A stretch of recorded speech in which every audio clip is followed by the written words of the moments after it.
What's this, guys? I have no idea. Ooh. What?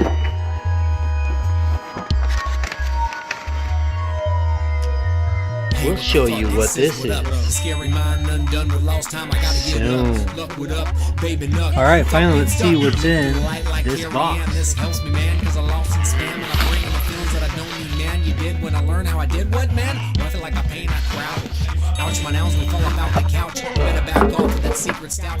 Boom, there it is.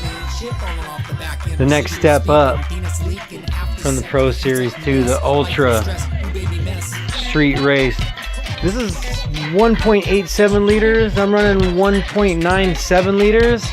So that's where this comes in. I showed you this the other day. This makes it another 0.5. Alright, there we go. I got the 0.5 liter stack in between the plenum and the actual flange and flow rails. So I'll be at 2.02. Should be good. Alright guys, so pretty much got all the little accessories on the intake manifold, the Ultra Race Skunk2 figured out, and how I'm gonna plug everything in on my vehicle. And of course I'm like, what? I can port this thing out, so I think that's what we're gonna do. Alright, so here we've got the plenum off, and I'm gonna wire this and just try and make it a little bit more smooth so it's not so rough. And also I'm gonna run the wire wheels in the shafts here too, in the leg. Alright, so you guys can get an idea of where I'm starting with.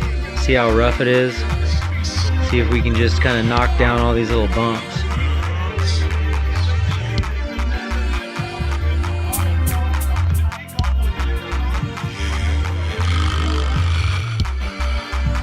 There we go.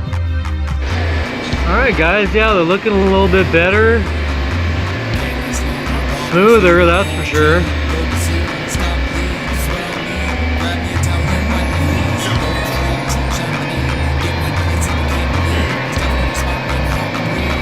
Yeah. Alright, my beautiful people, where we're at here.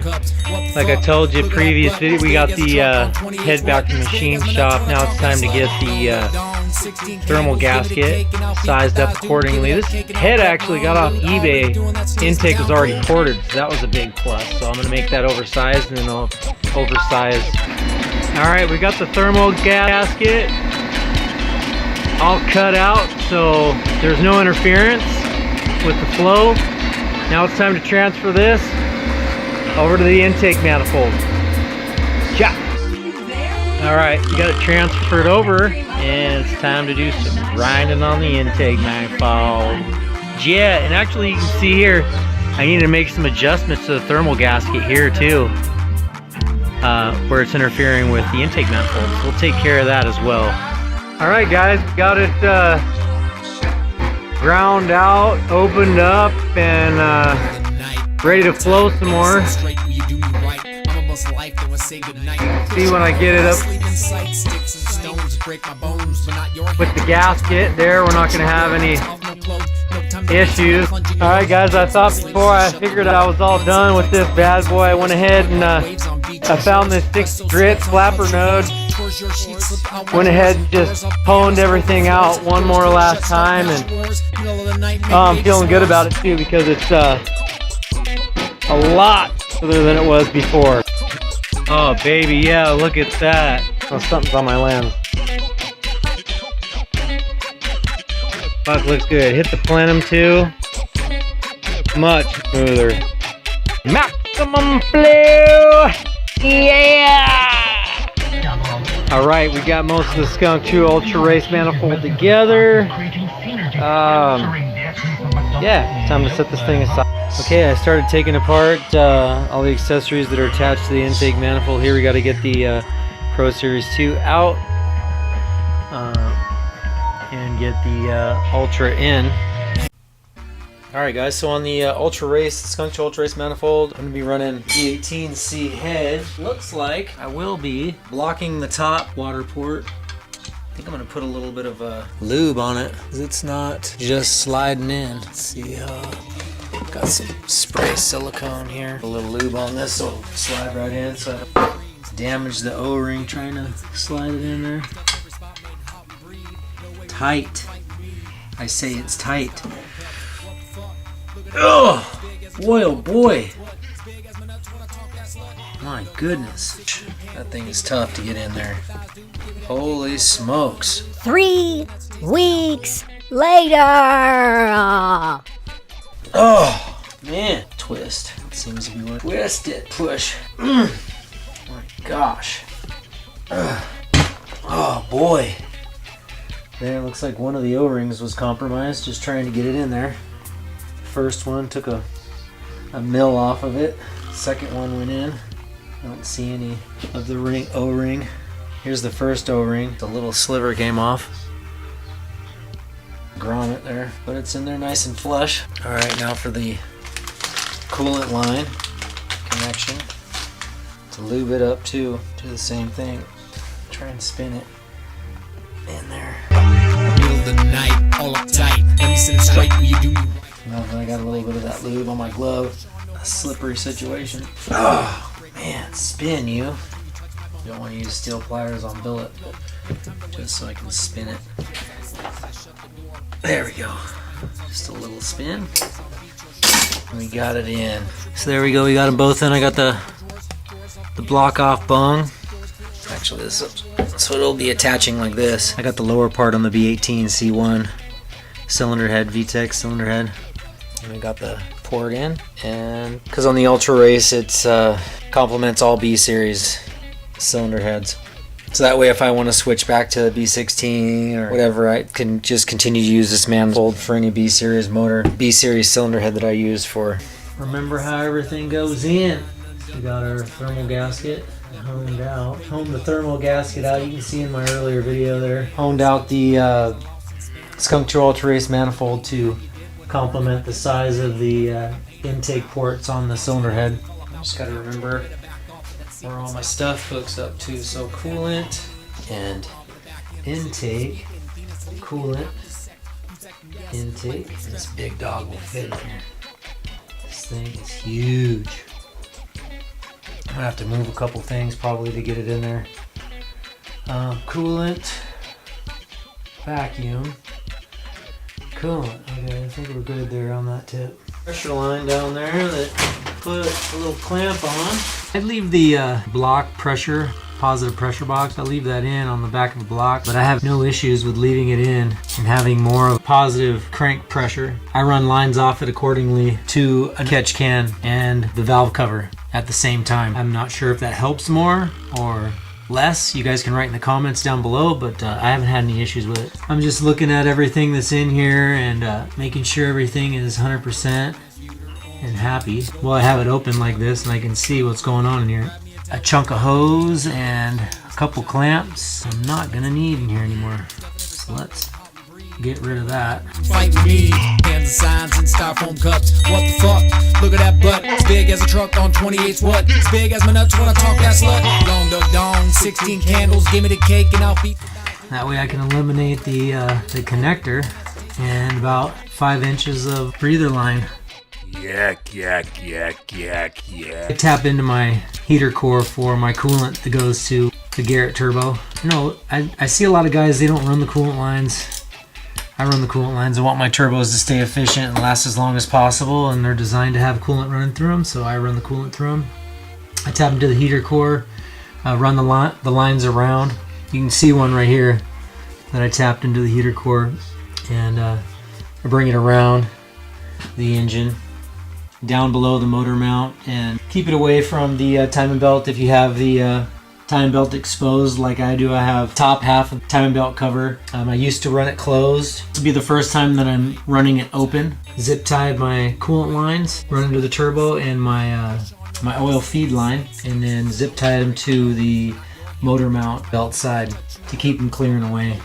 It looks like for the idle control valve, I'm gonna have to cut a chunk of my hose going to my turbo just so I can have a little chunk to work with the 3/8 T-fitting that I have. Oh no, it's a 1/2 inch, so that means that the heater core must be 3/4 because it's saying here that my line that I have to the turbo is a 1/2 inch. Gonna need a nice healthy piece to put on and use on clamps, so this should be plenty here. To the 1/2 inch. Now it's, do we have enough room? I'm gonna have to take the alarm siren off my 3-bar map sensor in order to get this bad boy in. Let's take a peek.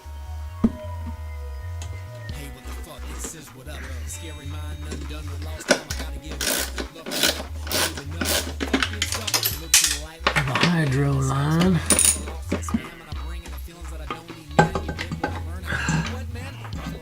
Come on. Thing is tight. Brake line. Let's see if we can slide it past that brake line. There we go. Looks like it's going to hit until I'm in all the way, so I'm gonna have to disconnect the fuel filter. Wouldn't have had any clearance issues at all if I didn't purchase the Skunk2 0.5 liter sandwich plate to increase the volume of my plenum. But come on, we gotta have that. Now that it's loose, I can move the fuel filter bracket out of the way enough to get the intake manifold into position. Let's bolt this bad boy up. All right, I think I found my intake bolts.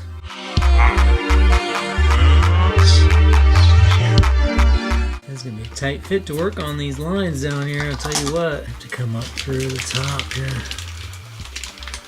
Let you guys, will you fit? Ooh, just barely. Oh yeah, another thing. You guys can comment down below. When I was searching for a clutch and I ran into Action Clutch, and there was a couple of really cool videos of Action Clutch, and I'm wondering, do those guys have a channel? Those guys that have those videos up for the Action Clutch, because their cars are sick. I would totally subscribe to their channel. I'm hoping that maybe one of you guys can point me in the direction of their channel if they have one. Their cars are super clean. Oh my gosh, got it. Finger extension. I'm like this in there. Don't drop. Get that guy out of there.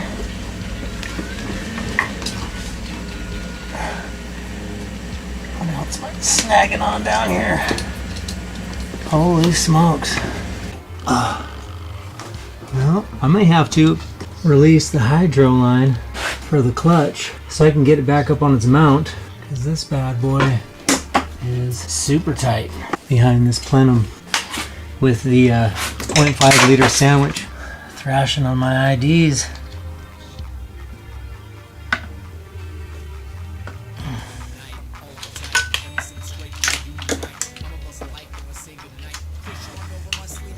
Sticks and stones break my bones, but not your hands when you touch my bones. Touch you where it's off, no clothes. No time to waste when I plunge in your kids all sleep and I shut the door. Making it work. Oh, you guys missed all that. So anyway, right here, the hydraulic hard line to soft line connection point where the brackets to the firewall, it was stuck under the intake manifold. You know, I had to loosen it just to get the intake manifold in, because with the sandwich plate, 0.5 liter sandwich plate that I have, it was extending the plenum back and creating issues, hitting things that have it mounted to my firewall. Alarm siren and hydraulic hard line to soft line bracket, and my washable aluminum racing fuel filter connected to the OEM bracket. Had to loosen that up and move that out of the way as well, and just muscled the hydraulic line around from underneath of the plenum and throttle body. You know, bent the hard line a little bit to get it around, and then got it into place, bent the lines back, and they're all in their original OEM place. So a little muscling on that, and happy to get that thing in there. Never give up, power through, power on, move forward, make it happen.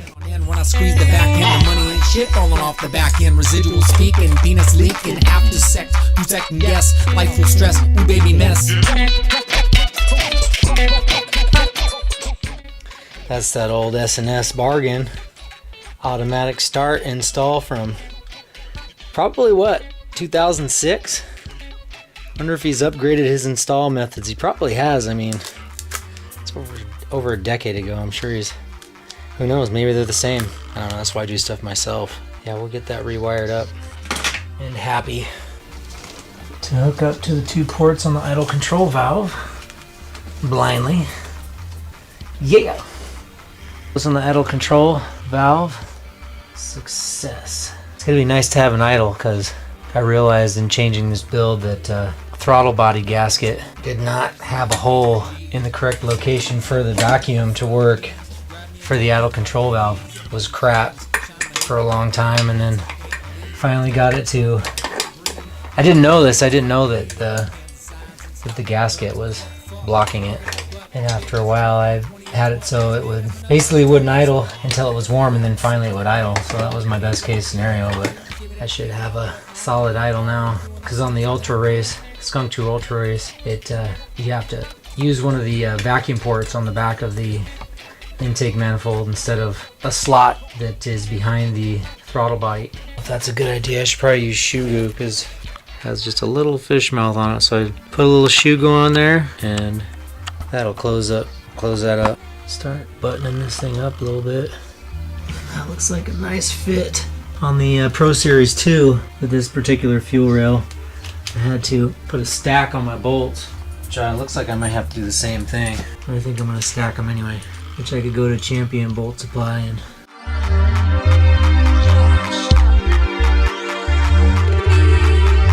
Middle of the night, all uptight. Let me sit it straight, will you do me right? I'm almost life, then I say goodnight. Push on over my sleeping sight. Sticks and stones break my bones, but not your hands when you touch my bone. Touch you where it roots off, no flow. No time to waste when I plunge in your full send. Well guys, we've been just crunching away on this, grinding away on this, and man, we are getting really close at getting this thing together. We got that inlet housing coming in the mail for the upper radiator hose. Yeah, coming in a couple of days. It's gonna be my birthday. Emma's taking me to Great Wolf, so that's cool. Give me time I need to get that in the mail and get that finished up and keep buttoning this thing up so we can get this thing fired up, you guys. All right, continuation soon.